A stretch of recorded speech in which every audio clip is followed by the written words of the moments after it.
أعوذ بالله من الشيطان الرجيم. بسم الله الرحمن الرحيم. ألم تر إلى الذين يزعمون أنهم آمنوا بما أنزل إليك وما أنزل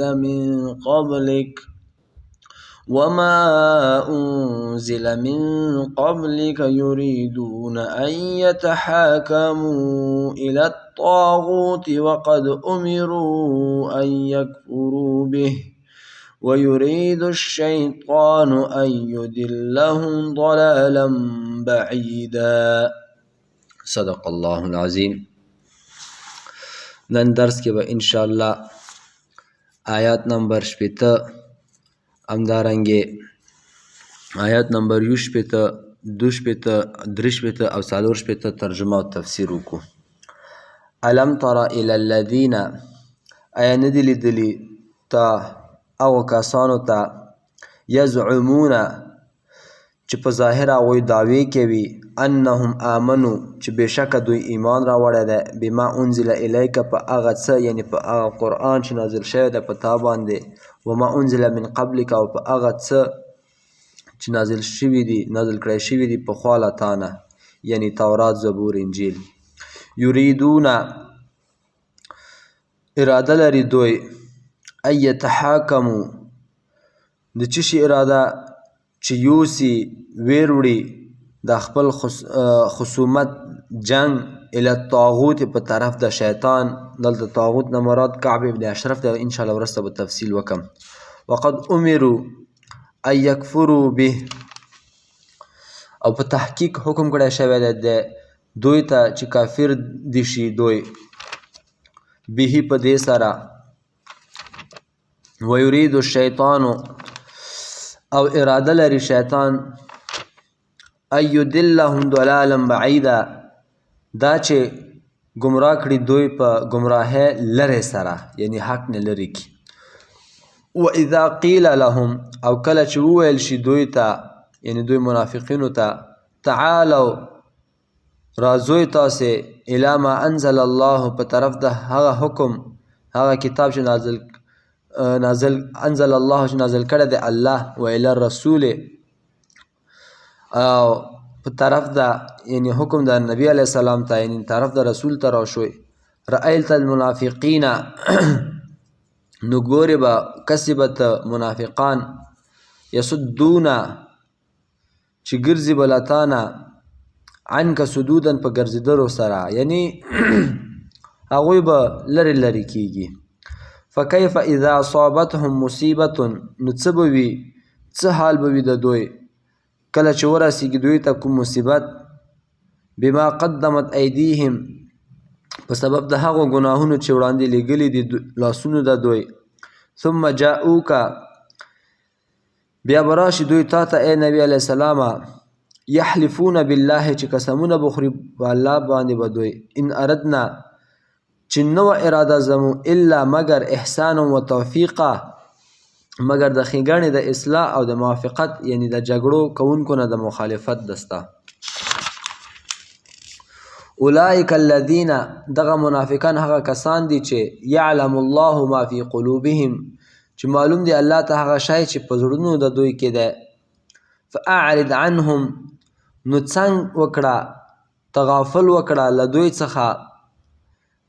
یعنی ناحقه معاذیر او عذرونه ما منه بستنه طرف ته شه. وعظهم او پند ویر کړه نصیحت وکړه دوی ته. وقل لهم او ووایه ای نبی علیه السلام دوی ته فی انفسهم قولا بلیغا په نفسونو نه دوی کې خبره بلیغه یا تاثیرناک خبره ورته وکړه نصیحت ورته وکړه بس که مني او که نه مني. وما ارسلنا من رسول او نه ده لېږلی مو هیڅ رسول الا لیطاع باذن الله مگر د دې لپاره چې حکم ومنی شي د ده په اذن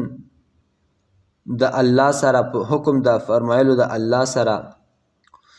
ولو انهم اذ ظلموا بېشکه دغه منافقان کله چې ظلم وکړي دوی انفسهم په ځانونو خپلو جاءوکا راغلی وي تاسې ته فاستغفر الله پس مغفرت غوښتی وي دوی له الله واستغفر لهم الرسول او مغفرت غوښتی وي دوی ته رسول لوجدوا الله توابا رحیما نو خامخا به وموندې الله ښه قبلونکی د توبې رحیمه ډېر رحم والا. د نن اول آیات چې موږ تاسې ووایي الم تر الی الذین یزعمون دا آیات هم یو شان نزول لري. شان نزول تفصیل ما تاسو ته مخکې هم کړی وه چې کله آیات مبارکه داسې یو خاص واقع د وجې نازل شي یا نبي علیه السلام نه څوک سوال وکړي دغه سوال په جواب کې بیا آیات نازل شي نو دغه ته علما بیا نوم ورکوي شان نزول. نو دا هم داسې کیسه وه یو یهودي وه او یو منافق وه. د منافق خو ځان د مسلمان وي په ظاهره خو مسلمان نه وه. بشر نوم وه په خولې به یې وی چې لا اله الا الله محمد رسول الله او په زړه کې نبی علیه السلام سره قرآن سره او الله سره دښمني وه. د یو یهودي سره څه معاملې کې لانجه راغلې وه پیسو معامله به وه کاروبار و هر شی چې و. نو دا یهودي ورته ووی څه چې څوی تاسې پیغمبر ته په هغه به فیصله وکړو. دلته اوس یوه نکته ده که څه یهودي ده او بیا هم یایي چې څه چې څو په پیغمبر علیه السلام فیصله کوو او حال دا چې د دوی خپل مشر کعب ابن اشرف موجود و لوی سړی و سردار و د یهودیانو هغه نه یې نه وی چې څه هغه ته لوټ شو نبي علیه السلام نه وی که څه دومره کفارو به هم نبي علیه السلام په صداقت اقرار کوله د هغه په عدل د هغه په انصاف د هغه په صداقت هر څه اقرار یې کوله. او دا بشر منافق چې وه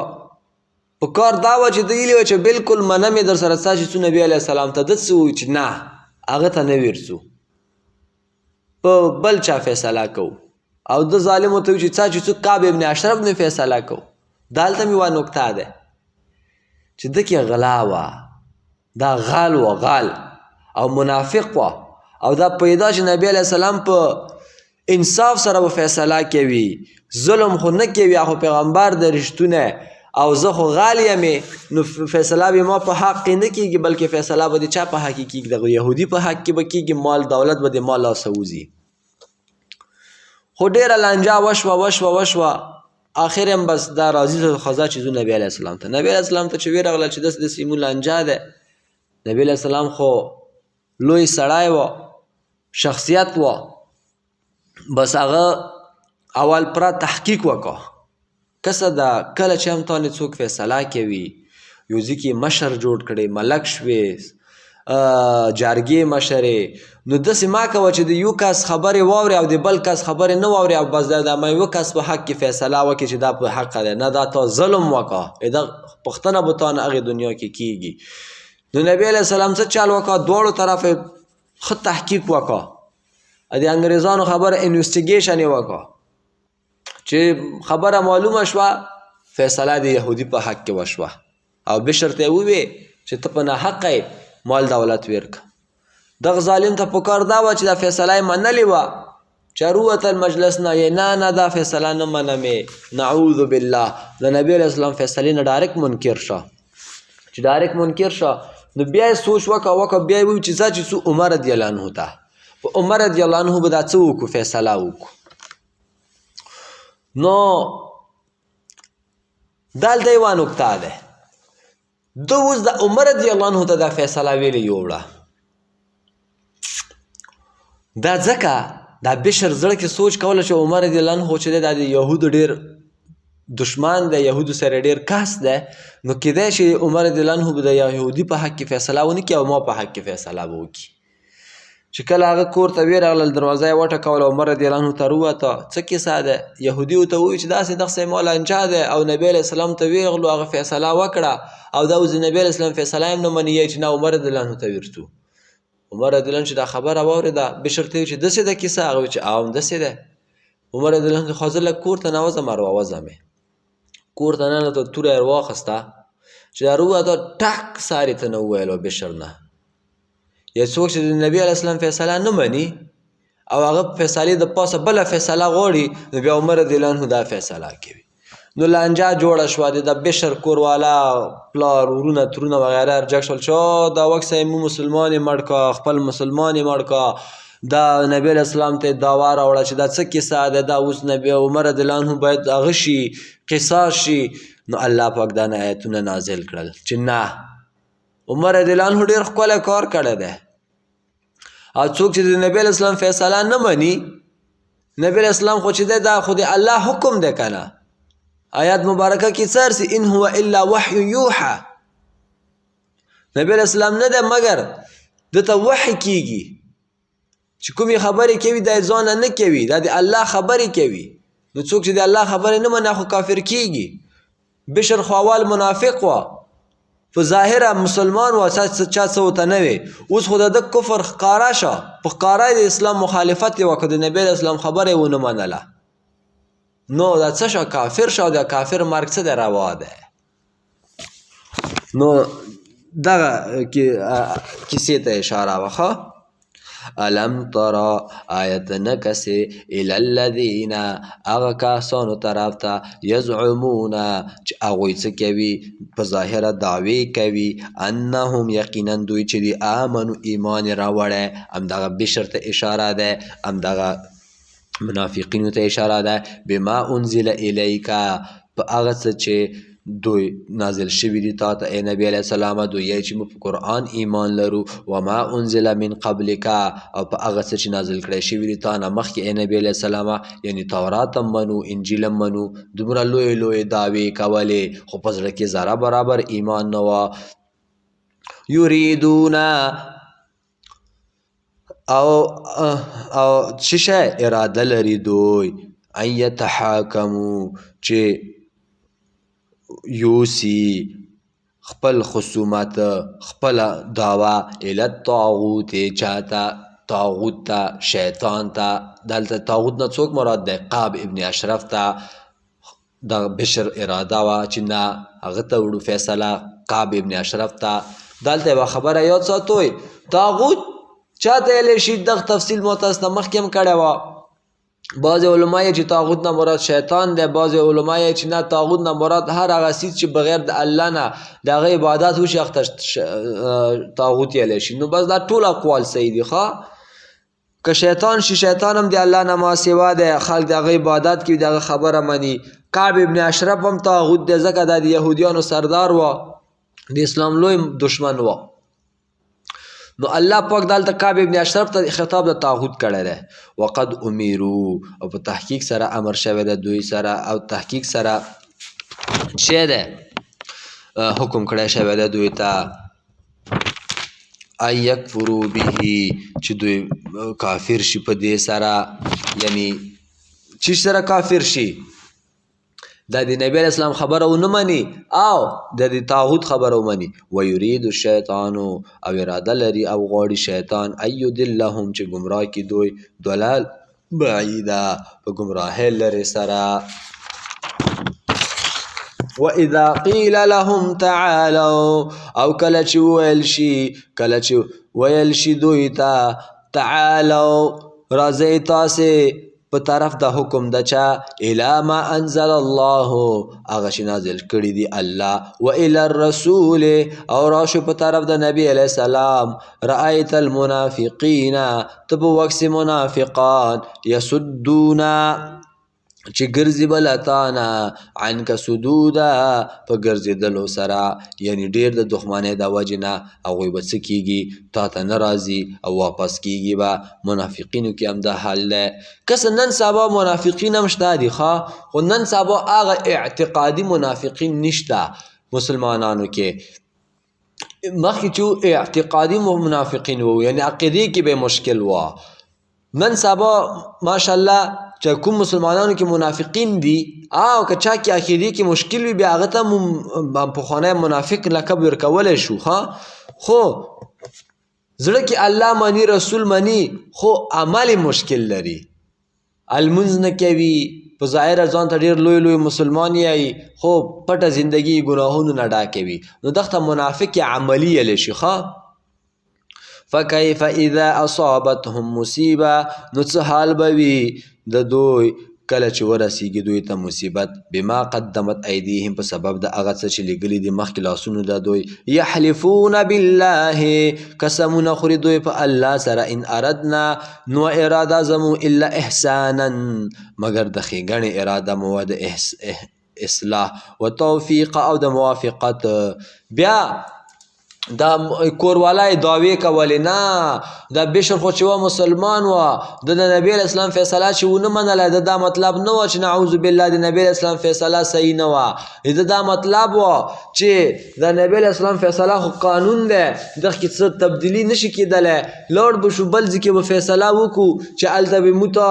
جوړه راشي د جګړه به ختمه شي اصلاح به وشي نه ظالمه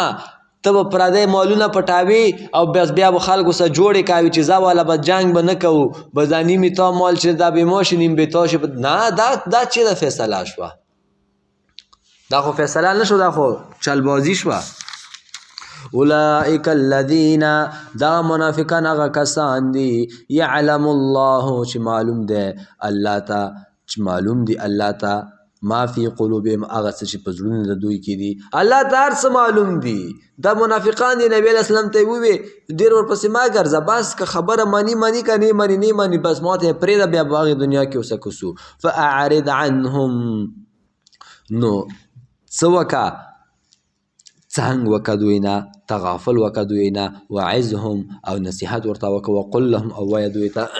فی انفسهم په چی شی په نفسونو د دوی کې قولا بلیغا خبره بلیغه تاثیرناکه وما ارسلنا من رسول او نه د ارسولی مو رسول الا لیطاع باذن الله مگر چې څه دپاره لپاره د دې چې اطاعت وشي د ده په اذن د الله نبي پیغمبر د دغه دنیا د دغې پاره نه دی راغلی چې موږ تاسې ملاقات وشي او ویږسو نه بلکې د هغه خبره ومنه د هغه اطاعت وکړه د هغه په سنتو عمل وکړه ځان خبر که دین او اسلام نه بعضې خلک یې بس صحیح ده که نه بس مسلمانان یو نوره شی وکړو نوره شی وکړي پیغمبر زندگی ځان کې راوله هغه زندگی نه ځان خبر که ولو انهم اذ ظلموا بېشکه کله چې ظلم وکړي دا منافقان په نفسونو خپلو باندې جاءوکه را بشي تا ته فاستغفروا الله نو مغفرت غوښتوي دوی له الله واستغفر لهم الرسول او مغفرت غوښتوي دوی له رسول لوجدوا الله نو ته به وموندې الله توابا ښه توبه قبلوونکی رحیما ښه رحم کوونکی دلته یوه بله کیسه درته وکړمې کله چې نبی اسلام وفات شو نو علی رضی الله عنه فرمایي مو نبی علیه السلام خاخ کا خاورو ته مو وسپارله نو په دغه وخت کې یو کس راغی د یو 3 ورځې بعد د نبی اسلام د وفات نه 3 ورځې بعد راغی او د نبی اسلام قبر سره کېناست او ډېر تیز جوړېده او دغه آیات حواله به ورکول دا اوس چې د اخري آیات ما تاسو ته ووایې چې الله پاک په دغه آیات کې وعده کړې ده که چېرته ګنهګار سړی د نبی اسلام په خدمت کې حاضر شي او نبی اسلام د هغه دپاره دعا د مغفرت وکړي نو هغه مغفرت به کېږي نو زه اوس د نبی اسلام په خدمت کې حاضر شوی یم ما دپاره د مغفرت دعا وکړي نو هغه وخت کې علی رضی الله عنه فرمایي چې څومره خلک ولاړ وو هغوی دا غږ واورېده چې روضې نه یو غږ ورته راغله قد غفر لکه تا مغفرت وشه که څه دغه نه دا معلومیږي چې روضې مبارکې ته لاړ شوی هلته دا دعا کوئ چې یا رسول الله زه تا په خدمت کې حاضر یمې ما دپاره د الله نه مغفرت وغواړه ما دپاره د الله نه استغفار وغواړه انشاءالله تا مغفرت به کېږي ښه نو ځکه دا مسلمانان هر کال هر وخت چې عمرې ته ځي که حج ته ځي هلته د نبی اسلام قبر ته حاضري کوي د خپلو د ګناهونو د بخشش دپاره داسې ما یایوئ مثلا دا بیا ګناه کې هر څه که نه دعا طریقه زده کوئ چې یا رسول الله مثلا ما ته معافي وکړې نه په دغې طریقې سه یایه چې یا الله زه تا د حبیب دربار ته راغلی یمې د ده په وسیلې ما ته مغفرت وکړې یا الله د ده دربار ته چې څوک راشي هغه ته مغفرت کیږي یا الله ما ته مغفرت وکړي دا رقم ته نن دپاره همدا درس بس دی وما علینا الا البلاغ